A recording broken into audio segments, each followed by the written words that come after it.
او کسی است که برایتان شنوایی، بینایی و دل پدید آورد. اما چه اندک و کم ارزش است شکرگزاریتان.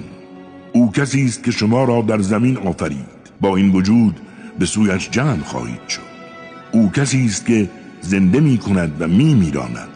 حتی گردش شب و روز به خاطر اوست. چرا تعقل نمی کنید؟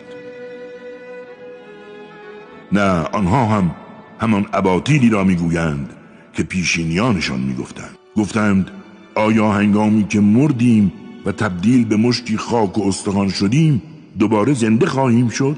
پیش از این نیز به ما و پدرانمان چنین وعده‌هایی دادند. این حرفها فقط افسانه‌های پیشینیان است. بگو پس این زمین و موجودات روی آن متعلق به کیست؟